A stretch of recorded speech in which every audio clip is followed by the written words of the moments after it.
Yahoo minasan, welcome back again with Mr. K di sini. One Punch Man chapter 140 sudah rilis lebih dari semingguan ya. Maaf agak lama datangnya konten ini. Rasa malas buat rekod naskah yang udah jadi menghampiri mood Mr. K. Untung sekarang mood jadinya ya bisa kembali lagi dengan konten si botak. So without continue long again, daripada banyak cicit cuit gak jelas, let's go mawan menuju ke konten G. Let's go.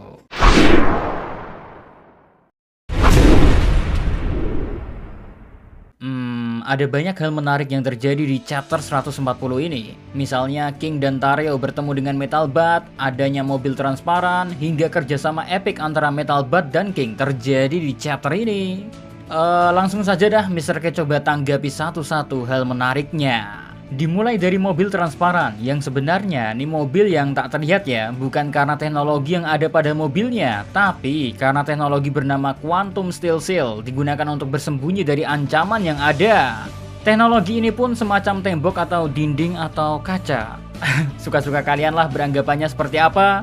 Mengingat dari apa yang King ucapkan dalam hati, dia bilang menginginkan sepotong Quantum Steel Seal untuk dibawa pulang. Ada gambaran dirinya bawa pulang sepotong beneran juga. Ya bisa dibilang teknologi ini adalah benda padat. Malah Mr. K sebenarnya penasaran, buat keperluan apa sih King butuh teknologi optikal kamuflase ini? Mesum, pastinya gak mungkin lah. Apa buat bersembunyi saja di rumah tanpa harus khawatir dicari-cari orang ya?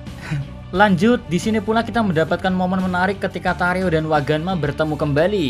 Pertemuan keduanya pun bisa dibilang sebagai pelajaran kehidupan bagi kita sebagai fans One Punch Man. Bingung? Oke, Mr. K jelasin. Coba perhatikan ekspresi Waganma saat bertemu Tareo. Dia kelihatan sangat sedih ketika bertemu Tareo. Rasa kangen seperti teman lama yang jarang bertemu pun dimunculkan di momen ini. Cuma yang jadi problem adalah sebelumnya kalian pasti tahu kalau Waganma menyembunyikan fakta kalau Tareo juga ikut jadi tawanan oleh para monster. Waganma melakukan itu mungkin hanya demi keselamatannya sendiri. Terlihat agak jahat memang saat Waganma melakukan hal tersebut. Untunglah di chapter ini Waganma perubahan sikapnya untuk tidak mementingkan diri sendiri seperti hilang. Yang tentunya ini terhubung sangat erat dengan nasihat Child Emperor ketika marah akan sikap Waganma. Bisa dibilang ini adalah penyesalan Waganma karena tak jujur sejak awal. Makanya di chapter ini ekspresi dan sikap Waganma yang ditunjukkannya di depan Tareo benar-benar sangat berbeda dari Waganma sebelumnya.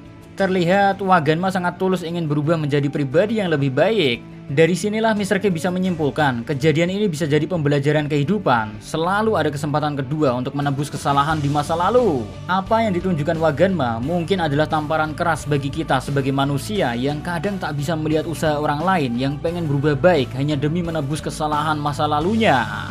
Lanjut, tak hanya lewat Waganma kita dapat wejangan. Dari Metal Bat pun juga begitu. Saat dua pahlawan rank kecil melakukan dogeza di hadapan Metal Bat karena telah melakukan kesalahan besar, padahal Metal Bat telah mempercayakan kepercayaannya pada dua pahlawan rank kecil ini. Interestingnya, Metal Bat tak marah sama sekali. Di sini dia meminta pahlawan rank kecil ini berdiri. Malu kali dilihat ada anak kecil pula. Selain itu, semua yang bergelar pahlawan adalah sama bagi Metal Bat.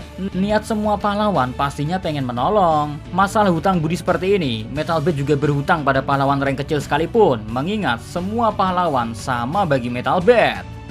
Kalau masih bicara hutang budi, pahlawan kelas S dengan tampilan layaknya Yanke ini punya saran. Seorang lelaki akan berada di puncak kekuatannya ketika dia punya hutang untuk diselesaikan. Jadi di sini buat yang nonton video ini tapi punya hutang, congratulations, Anda adalah orang hebat karena hutang itu menyangkut kepercayaan. Apalagi jika menyinggung hutang man to man, duit for duit. Beuh, true gentleman akan menyelesaikannya secara gentle. Jangan seperti King yang dijelaskan di sini jarang bayar hutang. Hutang bukan lagi masalah kewajiban, tapi kepercayaan. Sudah banyak bukan keanehan di sekitar kita terjadi gara-gara hutang. Misalnya yang biasa datang sekedar ngobrol kini hilang layaknya setan. Yang dulunya dipanggil sebagai teman kini dipanggil sebagai bajingan.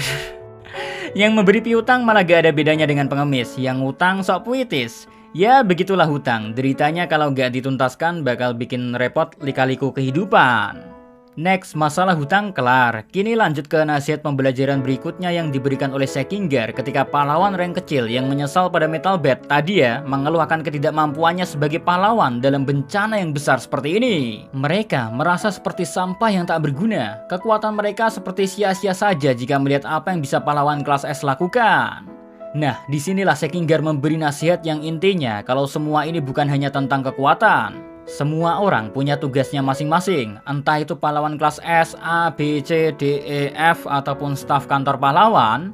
Bahkan mungkin masyarakat biasa juga termasuk. Semuanya pun punya perannya masing-masing. Untuk itulah sebagai pahlawan jangan pernah mengeluh akan peran yang diberikan. Batu memang tetaplah batu, permata memang tetaplah permata. Tapi keduanya bisa jadi harta karun jika bisa digunakan dengan benar di saat yang benar. Wow, pas kata-kata batu dan permata diucapkan Sekinggar, maknanya dalam banget sih. Apalagi ditambah Sekinggar juga langsung memberi contoh terhadap dirinya sendiri yang juga bekerja sesuai porsinya, yaitu menjaga semua hal tetap pada tempatnya. Yang dimaksud di sini adalah para pahlawan agar fokus pada apa yang mereka bisa lakukan tanpa harus mengeluh. Nice job Sekinggar. Lanjut kini ke bagian King dan Metal Bat yang sudah siap memulai debutnya dalam pertempuran gila melawan para monster. Sebenarnya King nggak mau pergi ke sarang para monster. Cuman karena you know lah, hampir semua orang di One Punch Man Universe salah paham sama King udah terlalu kelewatan, mau jujur pun susah. Lawong di sini King aja udah bilang mau jadi batu seperti yang Sekinggar singgung, lebih tepatnya jadi batu yang berdiam diri saja. Malah Metal Bat bilang King sangat bijak seperti biasanya. Janjo, I love this manga. Cara Yusuke Murata Sensei dan One Sensei menggambarkan kesalahpahaman semua orang yang berekspektasi tinggi sama King patut dapat standing applause. Bentar, tak berdiri. Standing applause pokoknya. Aduh.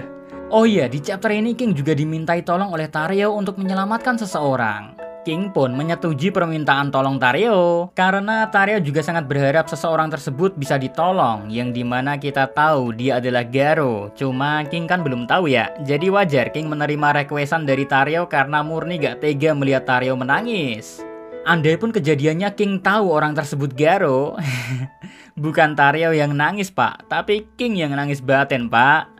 Oke, kembali ke momen debut King dan Metal Bat yang akan segera menyusul ke kandang para monster. Nah, kalau menyusul ke sana jalan kaki kan kelamaan, dan jalanan juga banyak yang rusak plus berbahaya rawan longsor kan? Metal Bat punya ide nih, cemerlang pula, membuat semacam ketapel manual untuk membuat jalan pintas pergi menyusul pahlawan kelas S lain.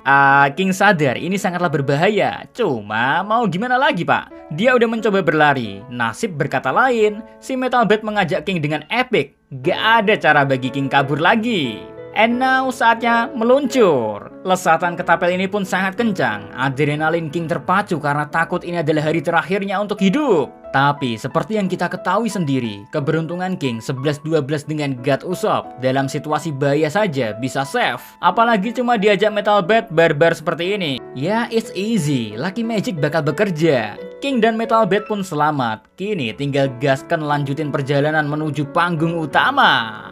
So, sekian review One Punch Man chapter 140 yang penuh dengan nasihat berharga.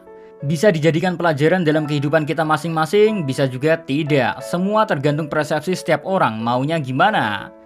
Tugas Mr. K hanya menceritakan dan menyampaikan apa yang ingin ku sampaikan. So, see you again next time. Adios ya karamelos. Stay safe everyone. Salam Animania.